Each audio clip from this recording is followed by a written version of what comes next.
Hola, muy buenos días, tardes, noches o lo que estén, amigos de Politiqueando. Tenemos el gusto de presentar al diputado Encarnación Alfaro. ¿Cómo está, diputado? Alfaro, muy bien, muchas gracias. ¿Ustedes? Muy bien, gracias. Muy bien, muchas Sí. gracias, diputado, Qué bueno. por recibirnos. Tú presentaste una iniciativa acerca de los gobiernos de coalición. ¿Nos podrías contar a la gente y a la gente de Politiqueando en qué consiste un gobierno de coalición?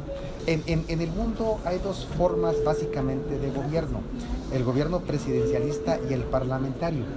En el presidencialista, el titular del Poder Ejecutivo recae en una persona que es el presidente de la República, o el gobernador, o el jefe de gobierno en el caso de la Ciudad de México, y está un sistema de poderes soberanos: el ejecutivo, el legislativo y el judicial, ¿de acuerdo? En el sistema parlamentario hay un parlamento de donde deriva el poder ejecutivo. Primero se elige a los miembros del parlamento, y el partido que tenga más escaños en ese parlamento es el que hace gobierno. De entre ellos se decide quién será el primer ministro, ministro o jefe de gobierno, y los integrantes del gabinete. Si ningún partido dentro del parlamento tiene mayoría, entonces se hacen coaliciones para formar gobierno. Ahí nace el gobierno de coalición en los sistemas parlamentarios, ¿sí? Porque ningún partido tiene mayoría en el Parlamento. ¿Por qué es importante esta coalición en el Parlamento? Porque les garantiza establecer una agenda que ayude a ejercer el poder ejecutivo y el poder legislativo. ¿Estamos? En nuestro sistema político nacional es presidencialista, ¿sí? El poder ejecutivo se deposita en una persona, y por separado están los integrantes del poder legislativo, que solo tiene injerencia en relación a las autorizaciones que debe hacer el poder ejecutivo sobre algunas actividades del ejecutivo, del legislativo. Cómo autorizarle presupuestos, por ejemplo, cómo autorizarle leyes que le permitan al ejecutivo desarrollar determinados programas. Ustedes recuerden que un gobernante solo puede hacer lo que la ley le permite. Es decir, un presidente de la República, un gobernador, no puede inventarse funciones o inventarse facultades.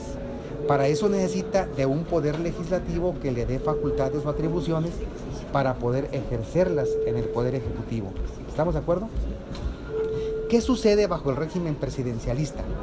Y más cuando tenemos un sistema de partidos como hay en México, plural, un sistema pluralista con muchas fuerzas políticas, pues que ningún partido logra tener más del 30% de los votos para el poder ejecutivo, y no logra tener más del 30% de los integrantes del poder legislativo. Entonces se convierte en un gobierno dividido, confrontado, en donde el presidente de la República o el gobernante, el gobernador que llegue, tiene, fíjense, si vota más o menos el 50% de los electores y gana con un 30%, realmente lo apoyó el 15% de los electores, y el resto apoyó a otros partidos. Y estas fuerzas políticas estarán siempre contra quien ejerce el poder ejecutivo y le dificultan el ejercicio. Pero lo más grave es que se refleja en el poder legislativo. Y entonces no le autorizan presupuestos, no le autorizan normas, no le autorizan facultades, y esto hace que se confronte el poder legislativo con el poder ejecutivo. ¿Y en qué resulta? En poco avance, en gobiernos ineficaces, en gobiernos que no le dan respuesta a la gente, en gobiernos tremendamente politizados, donde los partidos políticos son los únicos beneficiarios, que se reparten prerrogativas y recursos.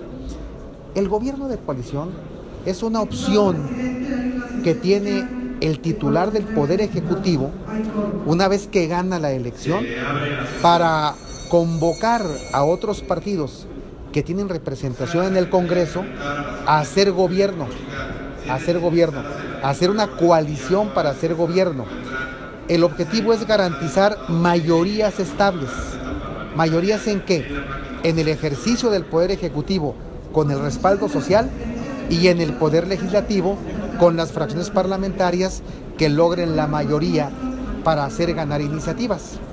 Entonces, un gobierno de coalición, primero, en nuestro país es optativo, es decir, no es obligatorio.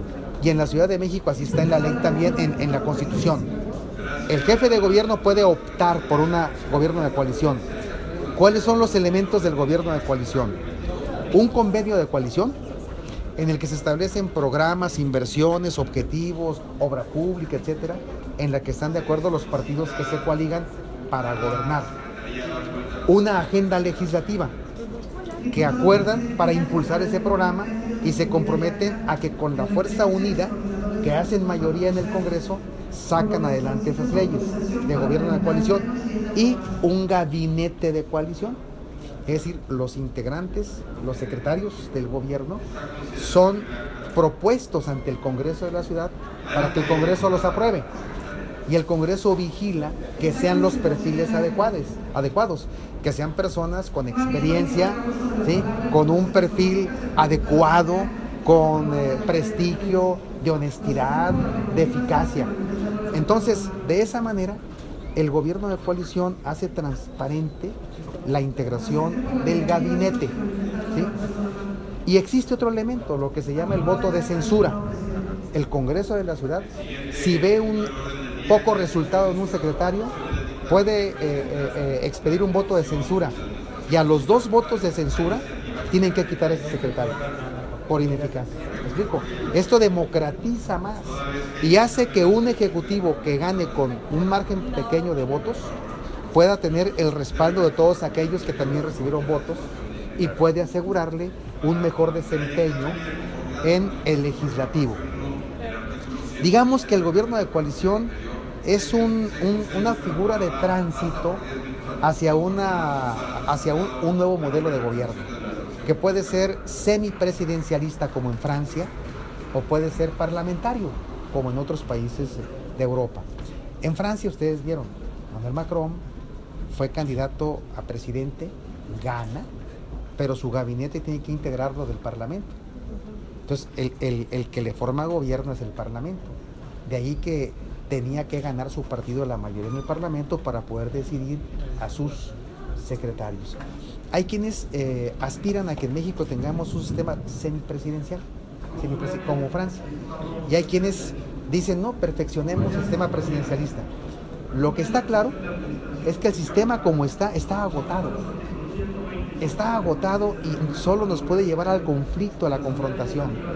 O sea, ya no merecemos tener gobernantes que gobiernen con el 15% de apoyo de los electores. En lo personal, presenté la iniciativa de ley reglamentaria del gobierno de coalición en la Ciudad de México. Esta ley reglamentaria establece cómo se convoca al gobierno de coalición, cuál es el protocolo que debe seguir el jefe de gobierno para convocar a un gobierno de coalición, cuáles son los elementos básicos que debe tener el convenio de coalición y la agenda legislativa, y cuáles son los mecanismos para que el Congreso de la ciudad pueda aprobar al gabinete de coalición, la figura de un coordinador de gabinete de coalición y las formas en que se puede disolver el gabinete o terminar el pacto o el convenio de coalición. Es avanzar en el perfeccionamiento de nuestra forma de gobierno. Ese es el propósito. Diputado, cada decisión tiene su parte negativa. ¿Cuáles serían los contras que conlleva esta decisión, esta iniciativa? Digamos las dificultades. Las dificultades es que requiere de mucha madurez de los partidos políticos, que los partidos políticos piensen más en la sociedad que en sus intereses específicos o de grupo. ¿Qué riesgos hay? Que en cualquier momento, por razón de intereses partidarios, pudiesen romper el gobierno de coalición, ¿sí? Y entonces se frustra un muy buen intento. Lo importante es que la sociedad presione a los partidos políticos, los propios militantes de los partidos, para que en caso de que se haga un gobierno de coalición se respete y se ponga el interés de los ciudadanos por encima de los intereses de partido. Diputado, ya para terminar esta entrevista, ¿a quién admira usted de la política? ¿De la actual o de todo el tiempo? A Benito Juárez.